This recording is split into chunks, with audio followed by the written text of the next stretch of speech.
HO scale model railroaders. I've got more yard action than any other model railroader on YouTube that I've seen. I've got 3 yards. I've got 260 locomotives. Not all of them are powered right now. But I'm lacking a few things. I don't have the facilities. I don't have a fueling facility. And I'm working on that. This was a fuel tank that I had sitting there. And I'd like to do trains that are going through the yard here, and I'd like to refuel consists that I put together here. And years ago, this is my intermodal facility. Years ago, I did this, and I'm not really sure how many years ago it was, but I got mice down here. But this is 1/4 inch underlayment,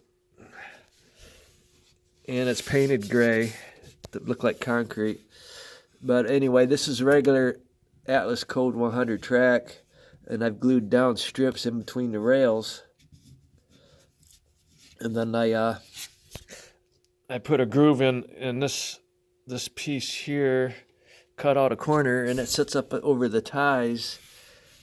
I don't know if you can see it or not, but from a distance it looks pretty good. But I'm sure if you got really close over it, you could see the ties. But anyway, it goes all the way down there. I need to buy a couple of my jacks from Walther's.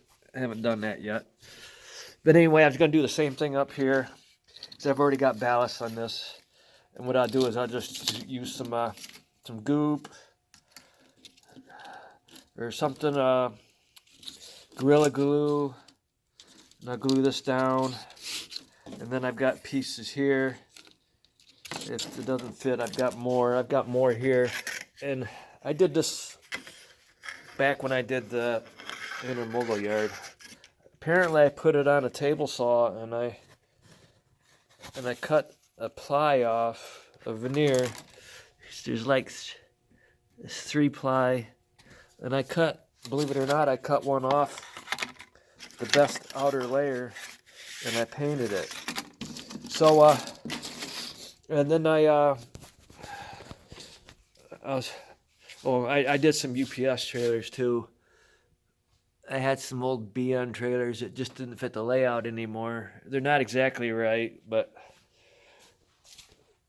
I like it. So as long as I like it, that's all that matters. And I got a couple front runners. Which I shouldn't call them front runners. The railroads had trouble with these bouncing off the tracks, and I know I couldn't run them up front. They should be called back runners. So I got 2 of those. And then I bought some track and some turnouts. And my upper yard is Montana Rail Link branch line.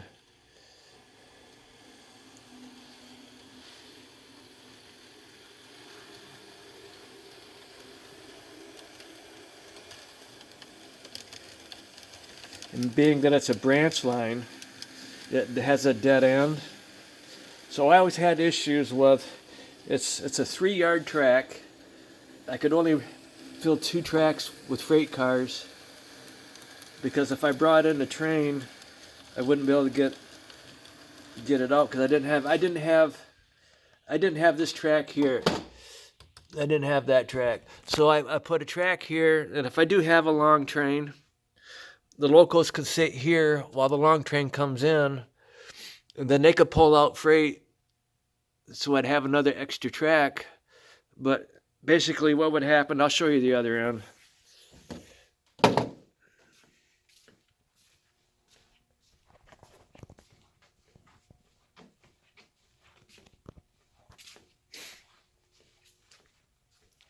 See, this doesn't have any buildings here other than that little one there.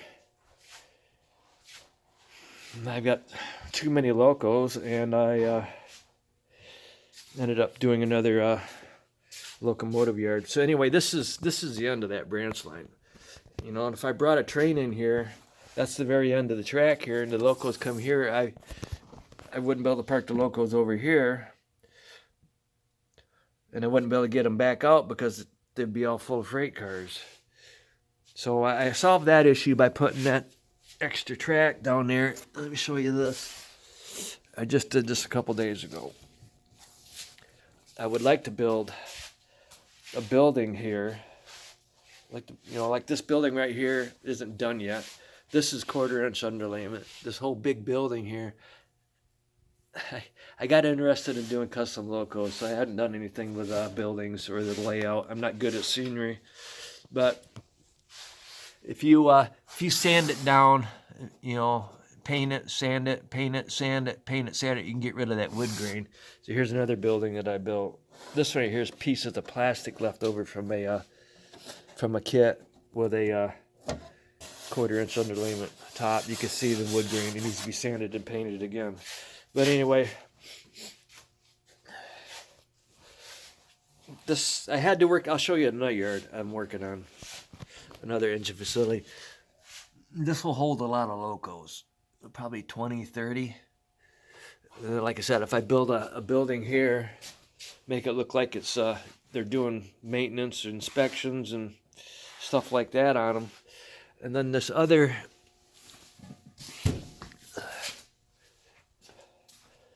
this was my other lower engine facility for the lower yard, and I'm currently working on putting in a pit. I looked at some of the HO scale pits on eBay. They're just too damn expensive. So I'm using 1/4 inch underlayment and just regular wood I had. This wood will, the fun part is going to be cutting this OSB. I can cut a big area underneath there because I won't see the hole. And then these will get glued up underneath the rail, and I'm going to glue the rail to that, and hopefully it'll turn out okay. And then I'm going to put steps, wood steps at both ends, so you won't see the opening there, because I'm not going to put any wood back here underneath there, just on the sides. And I chose some lumber I had that didn't have wood grain in it, and then I'll choose the best ones where they're exposed. So this is going to be the building. This is a cheap Bachmann building that goes over that. So I'm going to see it here. So then the worst ones will be on the other side. I got 4 pieces of wood there. So anyway, that's what I got going on. My layout is basically all yard action. And there's a few industrial areas. There's not a whole lot of scenery I can do. A lot of guys will have one track going around the layout, lots of scenery, mountains and stuff like that. And I'm not good at scenery. I'm sorry, but I'm really good at painting locos. Oh, I'll show you a few. Hold on. Basically, all of these here, all these Montana railings, I painted those. And that train stalled, started slipping going up the hill. And I left it. Let's see. Almost half the locos I've painted or changed in one way or another. Whereas